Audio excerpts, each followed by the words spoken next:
sei que é teu este lugar, todos querem te adorar, toma tua direção. Então, meu povo, hoje, sexta-feira, né? A gente tem que ter essa vontade de adorar Jesus no Santíssimo Sacramento do altar.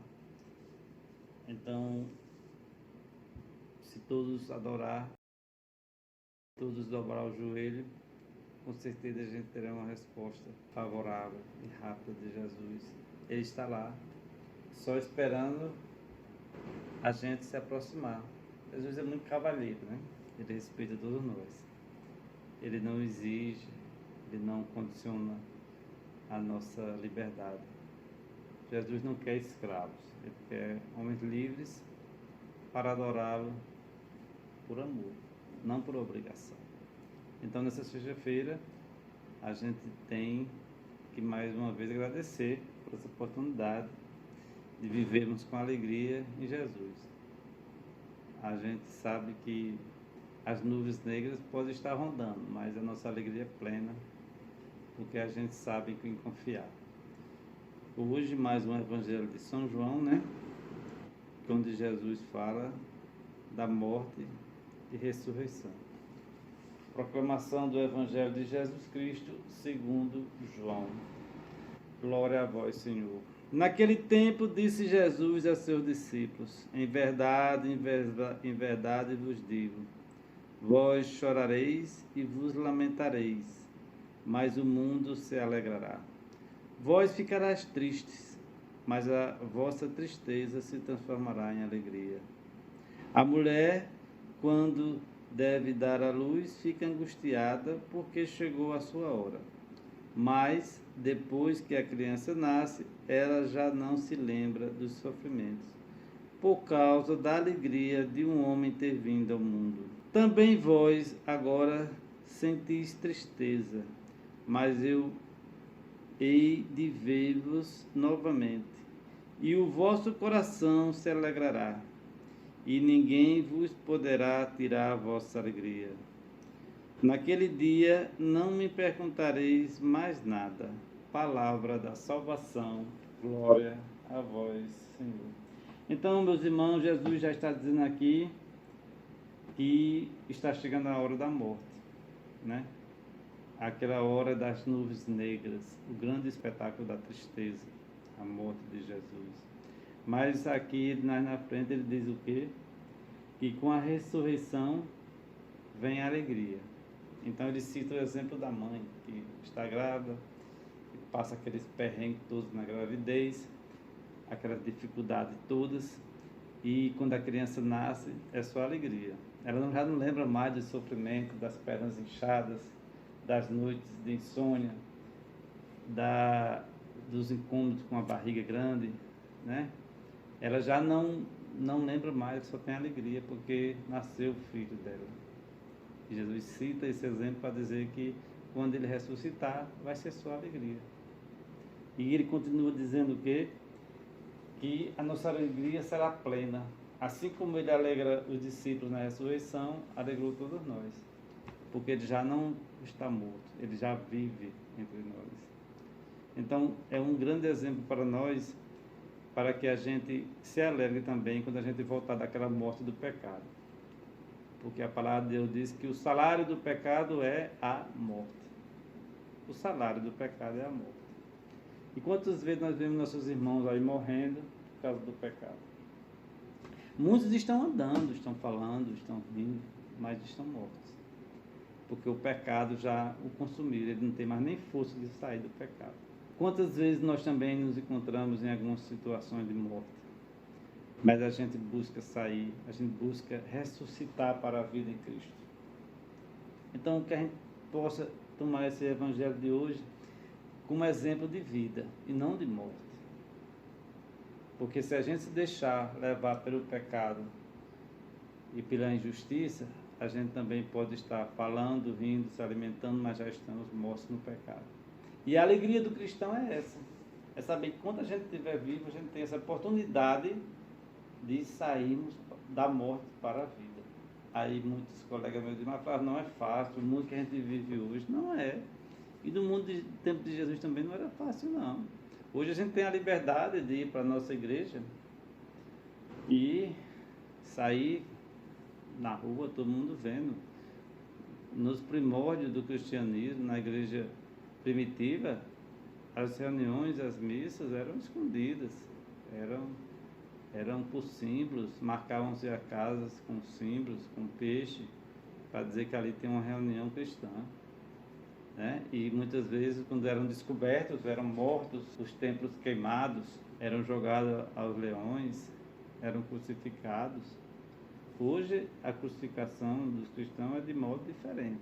Muitos são crucificados ainda. Muitos são injuriados, muitos são caluniados, muitos são perseguidos. A perseguição continua, de modo diferente, mas continua.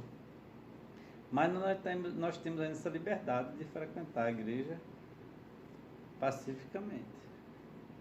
Então Jesus está dizendo aqui o quê? Que nós vencemos a morte. A alegria dos discípulos, a alegria do discipulado é a ressurreição de Jesus. E a gente tem que tomar como exemplos as passagens bíblicas. Não era fácil, e hoje nós queremos tudo fácil. Por isso que muitos irmãos procuram outras denominações para conseguir as coisas rápido. Muitas outras igrejas que se dizem igreja, mas não é igreja fundada por Cristo, prometem muitas outras coisas com rapidez, com facilidade, né? E muitos irmãos nossos se perdem nessas promessas falsas. O tema como exemplo hoje, que eu estava pensando, era o cego de Jericó. O cego de Jericó estava lá jogado na sarjeta. Jesus ia passando e gritando: Jesus, filho de Davi, tem piedade de mim. E as pessoas diziam: cala a boca, cego, fica calado, está atrapalhando o mestre. E quantas vezes hoje também nós somos criticados, perseguidos e nos mandam calar a boca? De outras formas, mas mandam. Quando a gente grita por Jesus, quando a gente quer ficar perto de Jesus.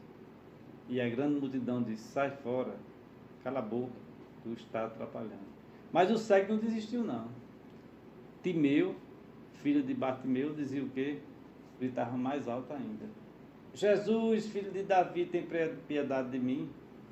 Jesus ouviu, parou e disse: chama o cego. O cego deu um grande pulo, largou tudo que tinha, que era o manto, e veio até Jesus. Então, para a gente é um grande exemplo. Muitas vezes nós deixamos de ir à missa, deixamos de frequentar a igreja, deixamos de fazer uma caridade, deixamos de fazer uma oração, porque estamos apegados às coisas do mundo, ou ao trabalho, ou ao dinheiro, ou a uma festa, ou um passeio, ou outras coisas do mundo. Mas o cego só tinha um manto, ele estava na sarjeta, né? Estava jogado na sarjeta e só tinha o quê? O bem que ele tinha no manto, e mesmo assim ele jogou o manto fora e foi até Jesus. Que exemplo de fé, né? Jogou tudo fora, tudo que ele tinha no manto. Então aquele manto era precioso para ele.